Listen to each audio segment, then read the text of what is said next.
Sisi kama wachezaji maandalizi yako vizuri na tuko vizuri kwa ajili ya mchezo wa kesho. Kwa hiyo ni jukumu letu kuweza kujiandaa na kuisubiri hiyo kesho kwenda kupambana kwa ajili ya kupata matokeo yaliyokuwa bora katika mchezo. Sawa, nikaribishe maswali matano kwa nahodha. Tafadhali unapopewa kipaza sauti, ongeza sauti yako ili iweze kusikika kwa uzuri. Asante. Naitwa Dickson Masanja kutoka Cloud.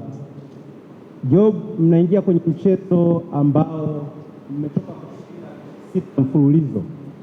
Inatengeneza kujiamini zaidi au inatengeneza pressure kuendelea kushinda zaidi? Asante. Vyote naweza nikasema vipo katikati, kwa sababu ukiangalia michezo ambayo tumeshinda haiwezi kuwa sawa na mchezo ambao tunakwenda kucheza kesho. Kwa hiyo ni wajibu wetu kuweza kufocus na kuwa makini na mchezo wa kesho, lakini yote kwa yote ni kuweza kupambana, kuweza kupata pointi 3 katika mchezo huo. Sawa, swali la pili kwa nahodha. Swali la pili kwa nahodha. Job, michezo 10 ya ligi kuu ya NBC, alama 28, kileleni mwa msimamo wa ligi kuu ya NBC. Mchezo wa dabi una umuhimu gani katika kuhakikisha kwamba mnaendeleza ile momentum ya pale juu na kuhakikisha kwamba mnakuwa mabingwa wa ligi kuu ya NBC kwa msimu huu 2025 2026? Mchezo huo ni muhimu sana, kwa sababu ni moja kati ya michezo ambayo tunaishiriki katika ligi kuu yetu. Kwa hiyo tunahitaji hizo pointi 3 ili kuweza kujiweka vizuri katika nafasi yetu ya kwanza. Swali la 3 kwa nahodha.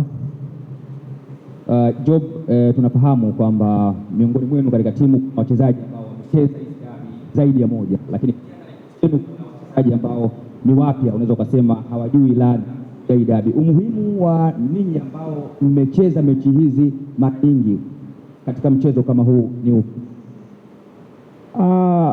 Kwanza, jambo la kwanza ni uzuri kwamba kila mchezaji anaona, na sababu ana mitandao, kwa hiyo anaona na anajua umuhimu wa mchezo huu. Lakini tunapokaa sisi kama wachezaji kwa pamoja ni kuweza kutiana hamasa na kuambiana jinsi gani huu mchezo unachukuliwa. Kwa hiyo kila mchezaji akae focus na ajue wananchi wanahitaji nini katika mchezo wa kesho, na uzuri tayari kila mtu anaona ile hali. Kwa hiyo tunajiandaa sote kwa pamoja na tutashirikiana kuweza kufanya vizuri kwenye mchezo huu.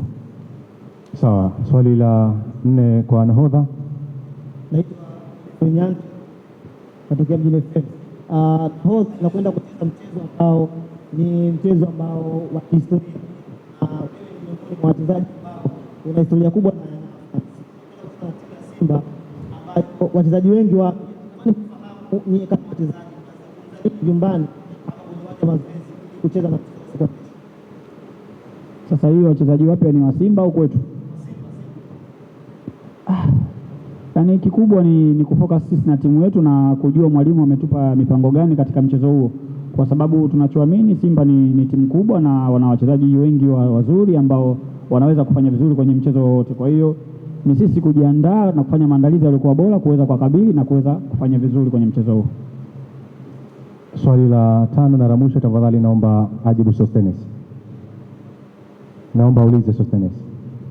Sawa, Job, mmetoka kwenye michezo mingi mfululizo, alafu mizito na muhimu pia. Mnakuja mchezo wa dabi ya Kariakoo ambao unafanyika hapa Zanzibar. Na namna yoyote ambayo imewaathiri labda kwenye maandalizi na hali zenu kijumla kiafya? Kwa sababu tuna madaktari ambao wanajua jinsi ya kuwarudisha wachezaji kwenye hali yao ya kawaida, lakini pia na mazoezi ambayo tuna training na mwalimu, kwa sababu tumetoka kucheza michezo mfululizo. Kwa hiyo anatambua tupe mazoezi ya aina gani na tuweze kujiandaa kwa jinsi gani kuelekea kwenye mchezo huo ili tufike tukiwa tuko vizuri. Kwa hiyo hii ni timu kubwa na sisi ni wachezaji wakubwa, tunatambua nini cha kufanya kwenda kuukabili kwenye huo mchezo. Sawa, kutokana na ukubwa wa mchezo huu, kapteni hapa kanidokezea kaniambia kwamba anatoa nafasi moja ya swali la nyongeza. Kwa hiyo kama kuna swali la nyongeza, tafadhali uliza. Naona mkono kwa Isaya pale. Kwa heshima tena naomba nisimame. Kamanda kwema? Swali moja kwa binafsi. Hapa. Mimi swali langu moja kwa binafsi. Nataka nifahamu umewaangalia nyota wapya wa Simba ambao wamesajiliwa sasa hivi, ni wachezaji wazuri, bila shaka kama mlinzi unakuwa umecheza na wachezaji wengi sana wazuri. Unawachukuliaje wachezaji wapya wa Simba Chaula na wengine unaona? Mi kitu kikubwa anachofanya ni mimi kujiandaa vizuri kuelekea mchezo wowote ambao uko mbele yangu. Kwa hiyo ni wajibu wangu kujiandaa na kuweza kushindana na kujua mpinzani wangu ana ubora gani na mimi kufanya maandalizi gani ili kuweza kushinda katika hiyo mipambano ambayo nitakutana nayo katika uwanja. Kwa hiyo tusubiri wakati utapofika, tuombeane dua, tunaamini mchezo utakuwa mzuri. Nikushukuru sana nahodha.